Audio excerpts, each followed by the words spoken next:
F1 Focus Instant Reaction with Huw Griffin.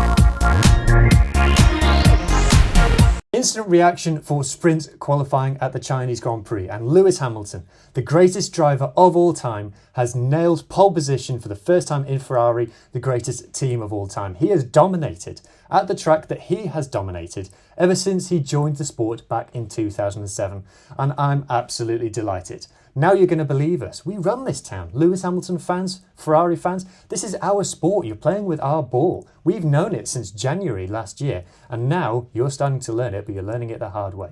We told you last weekend in Australia was unrepresentative, an unrepresentative track in unrepresentative racing conditions. You were all willing to write him off based on that, and now at a proper circuit, in proper conditions, he's done the business in the third fastest car, maybe. The fastest car, McLaren, third and sixth. This is why I don't buy Lando Norris stocks. This is why I don't invest in him. This is why I don't believe he'll be the world champion. Because he's there with an open goal in the fastest car, on for pole position, bottles it going into the final big breaking point on the track. What a shame, what a shame. But yet again, I'm asking the question that I asked last weekend, that I asked in the preview pods with Enver. What's going on at Red Bull? Is Max Verstappen taking the slowest car on the grid to multiple world championships, or is Red Bull employing 4, 5, 6 drivers in a row incapable of getting a championship challenging car out of Q1? Can you believe it? Stone dead last for Liam Lawson, and he seems genuinely dumbfounded on the radio.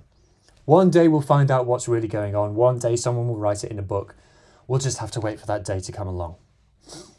What's the other talking points? Charles Leclerc, if you didn't know who your teammate was, you've just found out. All through the session I was watching it when the timing screen was actually working. It's only been 25 years since we've had the timing screens on the side of the screen. You'd think that it would be kind of reliable by now. Apparently not, but every time the laps went round, Lewis still faster than Charles. Everyone said that he'd struggled to get on terms with Charles in qualifying. 2 qualifying sessions in, seems pretty on terms already. And you got the warm feeling seeing those times coming up on the screen. Green sectors, purple sectors every single time. This seems to be going okay. And so it proved. The final talking point that I picked out running down the order, there was no major shocks in the 20 cars. But the one that I did notice, Lance Stroll once again out-qualifying Fernando Alonso. Fernando Alonso has been in a death spiral ever since 2007. It's been gradual, it's been sudden at times. He's taken time away from the sport, he's come back, and it's not gotten any better. Was this the life that he pictured for himself? You can see why he has the true hatred for Lewis. His career has never been the same ever since the start of the 2007 season at McLaren. What is there to say? Lewis Hamilton generally doesn't turn up for sprint weekend, so the fact that he's even nailed this pole position is a bit of a turn up for the books. Will he continue it into the session tomorrow for the early race and then into qualifying?